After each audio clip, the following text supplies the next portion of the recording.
From Washington, the McLaughlin Group, the American original. For over 3 decades, the sharpest minds, best sources, hardest talk. Hello, and welcome to another edition of the McLaughlin Group. I'm your host, Tom Rogan. This week's panelists are the familiar faces of Eleanor Clift, Clarence and Pat Buchanan. And our guest this week is Rachel Bovard, who's the Senior Policy Director at the Conservative Partnership Institute. Welcome, Rachel. Thanks for having me. On that note, we shall get to our first issue, which is issue 1, once more unto the courts. It was a rigged election. You look at the different states, the election was totally rigged. It's a disgrace to our country. It's like a third world country. These ballots pouring in from everywhere, using machinery that nobody knows ownership, nobody knows anything about. Unlike Shakespeare's imagining of Henry V at Harfleur, the president's battle for the election seems set for defeat. While the president insists that ongoing legal challenges will secure his eventual re-election and overturn what he says are fraudulent results, the courts suggest otherwise. The Supreme Court has been reluctant to accept Trump-related legal challenges. In other judicial-related news, President-elect Joe Biden's son, Hunter Biden, confirmed on Wednesday that he is under federal criminal investigation related to his tax affairs. According to CNN, part of the investigation is focused on Hunter's dealings in China. Pat, your thoughts on the state of President Trump's challenge to the election and also on the Hunter Biden reporting that we've seen this week, which I seem to remember some of our panel saying was a nothing burger. Anyway, you go first, Pat. Well, let me start. The Electoral College meets on Monday, and I think then there's going to be broader acceptance and acquiescence in the fact that Joe Biden's going to be the 46th president. It's going to be inaugurated on January 20th. But I do think the president's going to continue along this line. Some of his latest, avenues of attack, I think, have merit to them, but it's still going to be all over. Tom, this Hunter Biden thing is important because it was an issue in the campaign, and you got social media and CNN and others sought to bury it, and the press sought to bury it and not elevate it. Matter of fact, I think I predicted on this show that Hunter Biden would get himself a special prosecutor by April. But I think this is going to be a real problem for Joe Biden. He's going to have to address it. Hunter Biden's got real legal problems. I think Joe Biden's going to begin his presidency under a cloud with his son under investigation and demands for a special prosecutor, which are going to have to be met because you can't have his own Justice Department investigating his son and by coextension investigating him because charges were made against Joe during the campaign. Eleanor. Well, Pat says there's a legal merit to Trump's desperate attempts to overturn the election. The Supreme Court turned down with one word, denied, the case out of Pennsylvania.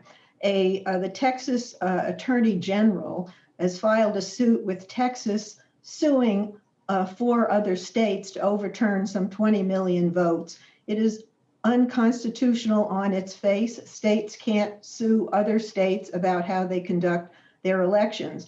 And the president is entertaining or has entertained Mr. Paxton and 17 other Republican attorney generals.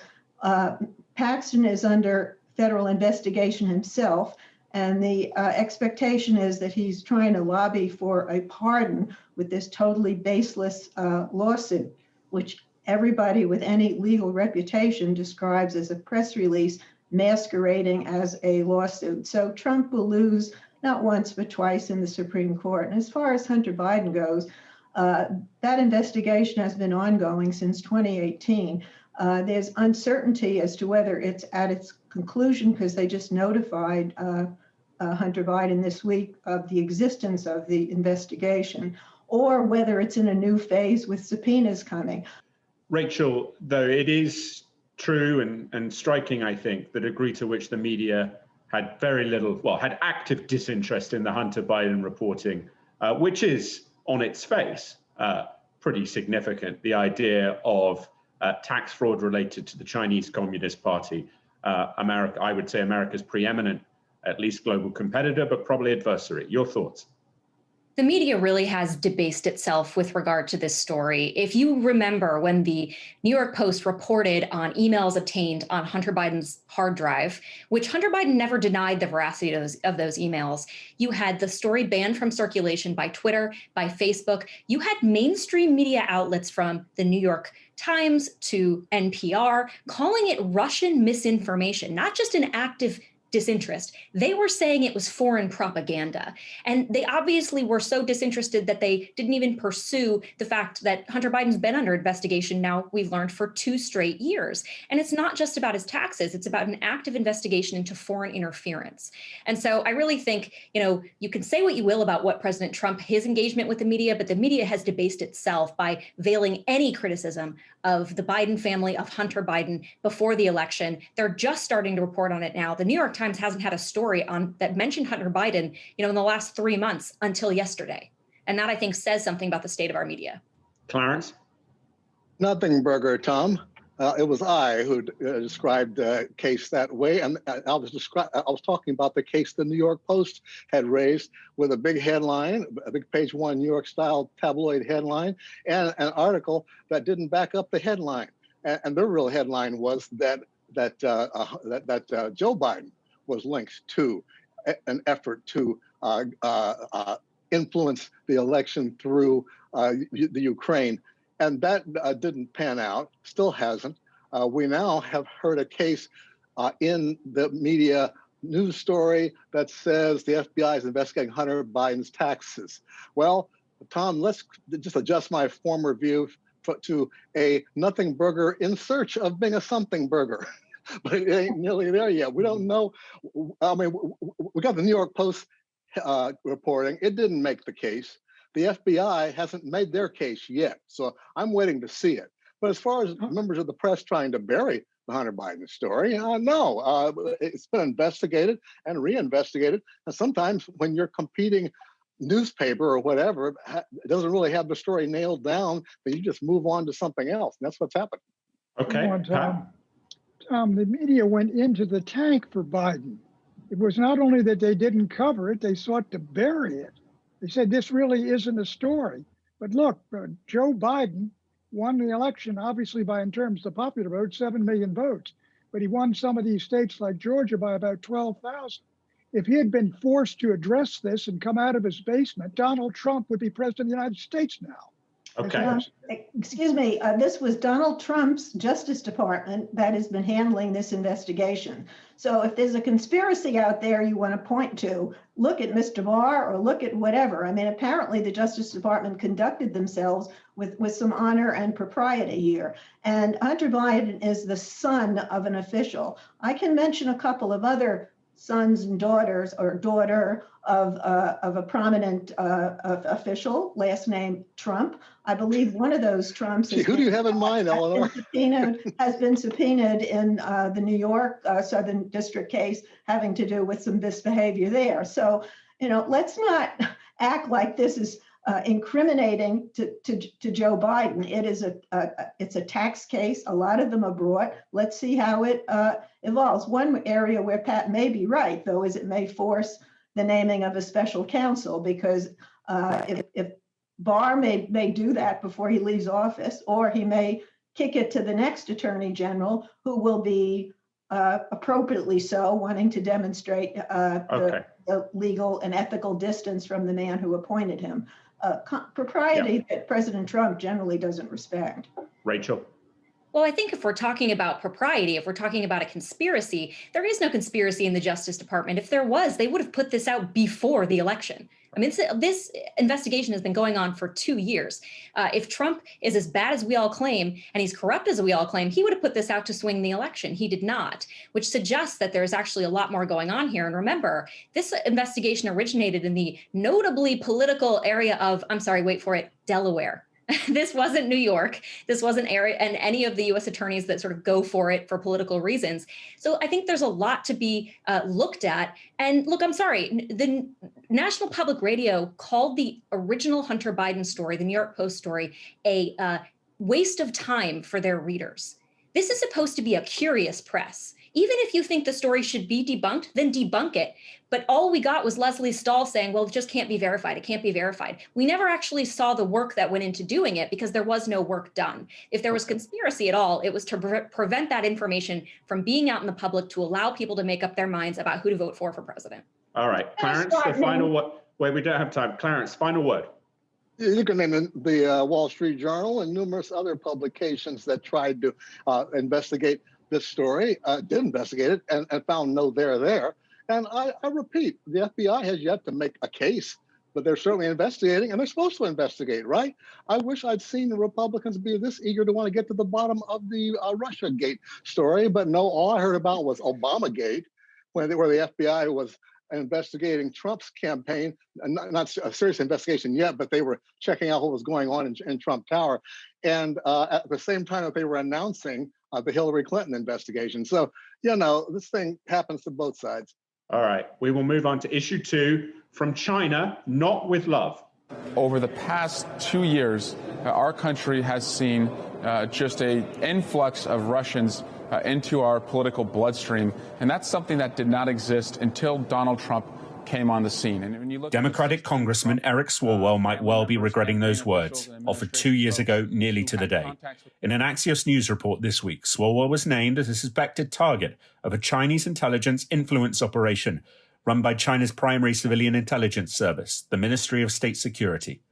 Axios suggests that an officer from that service, Fang Fang, bundled campaign donations for Swalwell and infiltrated an intern into his office. Swalwell was given a so-called defensive briefing by the FBI in 2015 and subsequently cut off communication with Ms. Fang. While the congressman faces no accusations of wrongdoing, the tale does evince China's massive intelligence effort targeting US politicians on US soil. The intelligence community recently warned that individuals associated or close to the Biden administration are now priority targets for these Chinese efforts.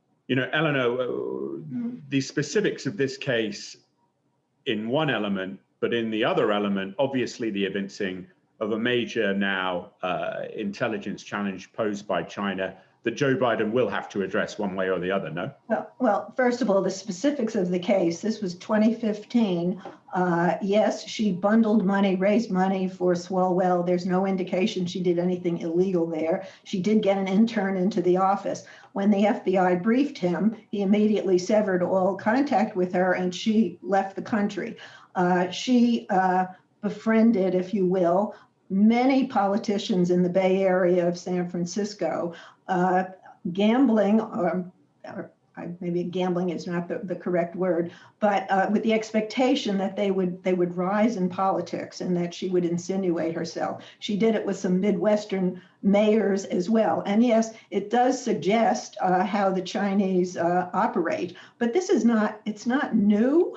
And to have calls saying that Swalwell should lose his seat on the House Intelligence Committee. I mean, he did nothing wrong, and as soon as he learned about this woman's connections, he did the right thing. So we should all have our antenna raised about how the Chinese operate. But again, this is not new.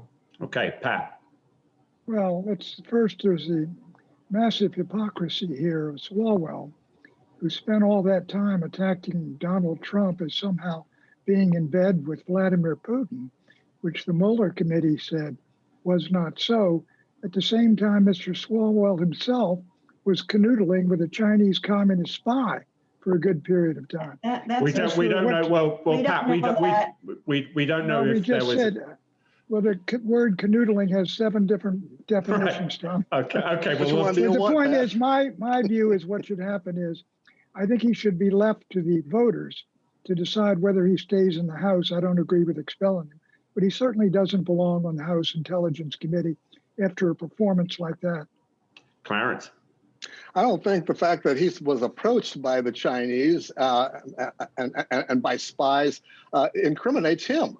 I mean, the fact is, they try to approach a lot of people who have influence. They're like talent scouts looking for who's on the rise. They saw Eric Swalwell quite correctly as a rising star in Congress, and he's on the Intelligence Committee. Of course, they want to get next to him. But, I don't see where he's been accused of doing anything wrong here, so let's not jump the gun. But Clarence, isn't the point that the approach that individuals like Mr. Swalwell, the media took to President Trump, there has not yet been a forensic link between an SVR or GRU intelligence officer and President Trump. And yet the media reporting on that is far more aggressive than what we've seen perhaps on Mr. Swalwell. Because Trump's made a lot more what I would call overt efforts to try to canoodle with Vladimir Putin, if you will, including inviting the Russian ambassador up to the Oval Office right after he got inaugurated. I mean, that was a true disgrace. But I mean, who has been engaged in suspicious activity? You can't tell me that Swalwell did anything more suspicious than what Trump did. All right, let's go to Rachel. Well, I agree that, simply because he was associated with this woman, it doesn't mean it was intentional, right? I think to the point that Clarence made, this is how the Chinese government operates. But I think how Eric Swalwell is handling this is he's doing himself no favors. Again, this is the congressman who every single shred of rumor, of gossip, of maybe substantial claims about Trump and Russia, he beat to death, was on national media saying we need full transparency and investigation. But now when it comes to his own ties to, again, maybe not intentional, but ties to the Chinese Communist Party, well, he can't talk about it and we should investigate it. And he's actually blamed it on the president leaking this information on him when this Axios story was in the works for a year. Again, wasn't released before the election either. Eleanor, final word and we'll move on. If we see that Eric Swalwell has millions of dollars of loans that are underwritten by Chinese oligarchs, and that on the side he's attempting to build a tower perhaps in Beijing, then I would take it a little more seriously. I mean, there's no there there. Well, she did bundle money for him. She bundled campaign donations for him. Now, there's been no impropriety, right? They've seen no illegality. But if I were him and I was wanting the public trust, I would look more deeply into kind of where that money came from and maybe watch. I believe that was looked into and there was no impropriety. Right. And this actually was before he was elected. It was getting elected to Congress. So he wasn't anywhere near the intelligence. All right, we're going to move on. China is a big threat. We need to pay more attention to it, at least on the domestic front, but I would hope as broad as well. All right, issue 3, Mr. Musk goes to Texas. Here's the sort of sports team analogy. Like if a team has been winning for too long, they do tend to get a little complacent, a little entitled, and then they don't win the championship anymore. So California's been winning for a long time. And I think they're taking it for granted a little bit. Tesla CEO Elon Musk announced this week that he is relocating from California to Texas. While Musk will retain major operations in California, the move encapsulates a growing tech exodus from the Golden State. Concerned by high income and capital gains taxes, more companies are looking to Texas, which has no state income taxes, as a preferable business location. And the broader question is clear. Amid the rising mobility of capital, can heavy regulation, high-tax democratic states keep valuable industries as other states offer prospectively better deals? Clarence, perhaps it's a little bit rich of Mr. Musk to say entitlement in the sense that California and some of the energy subsidies that his green cars have been getting have been quite valuable to him. But there is a point here where the once unthinkable in terms of an exodus from the Bay Area, the tech capital of the world, as it were, is happening with very significant people doing it.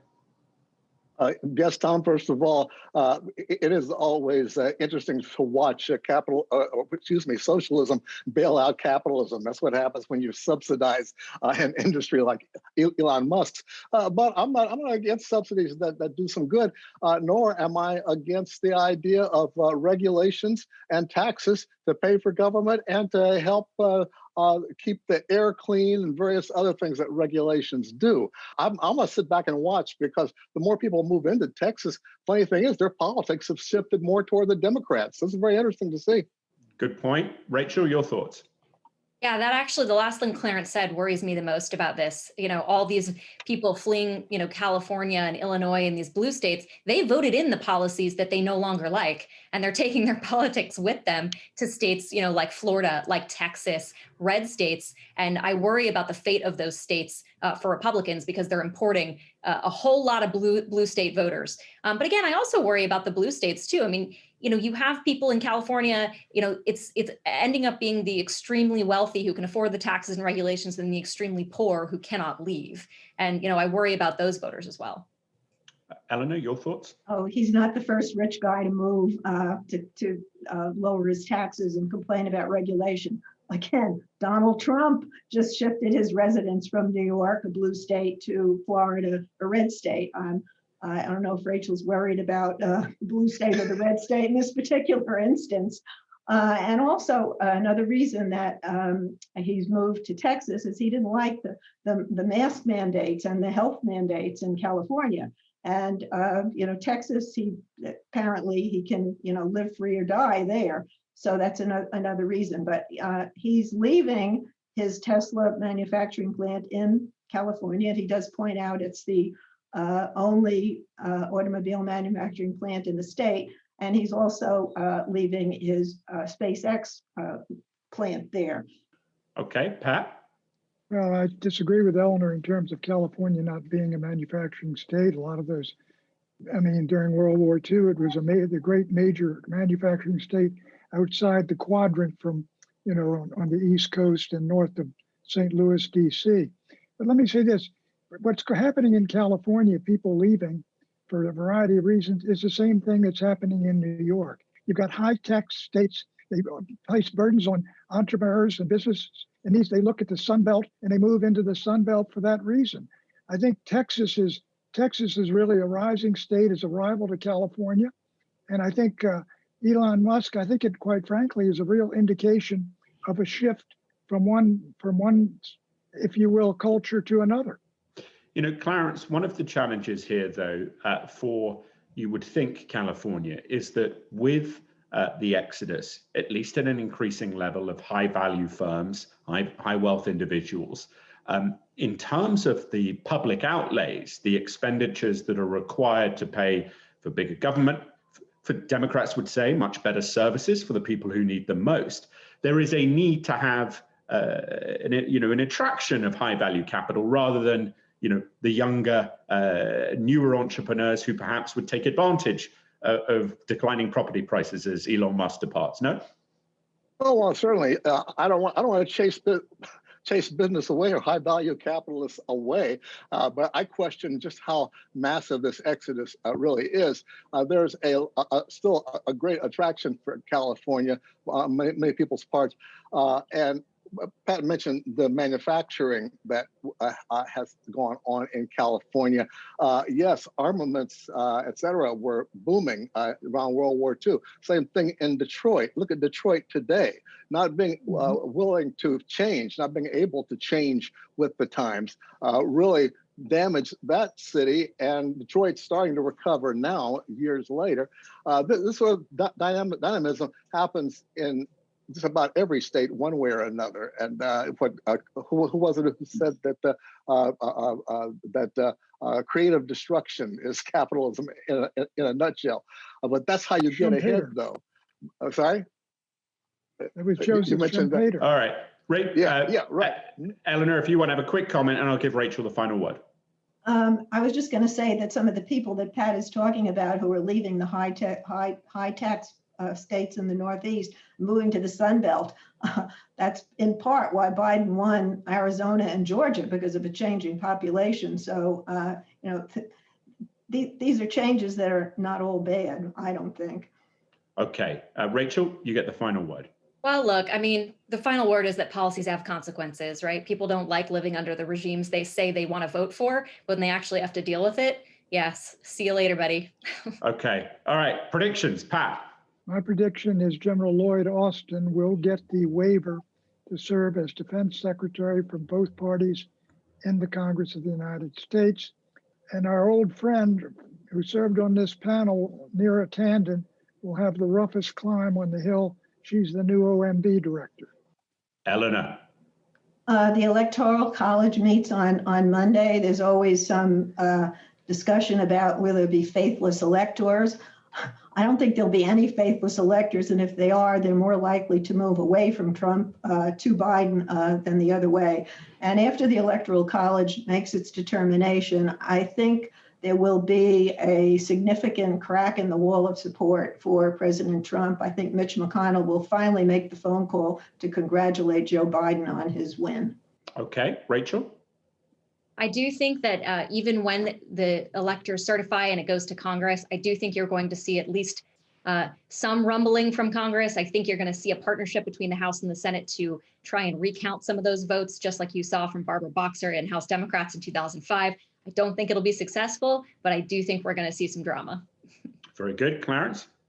The Vanessa Guillen bill has been introduced, named for a military woman who died tragically after her sexual harassment complaints weren't listened to, weren't taken seriously enough, an ongoing problem in the military. But I think that this time, this act will make sexual harassment an offense under the Uniform Code of Military Justice, the great law book of our military. And I think it's going to pass. But it's got good Republican and Democratic support. And it's the sort of thing that is very much needed. And the Hispanic community in particular and Latino rights groups are really up in arms over this for very good reason. Okay, I predict that Britain and the European Union will reach a trade deal to continue their relationship after the end of this year.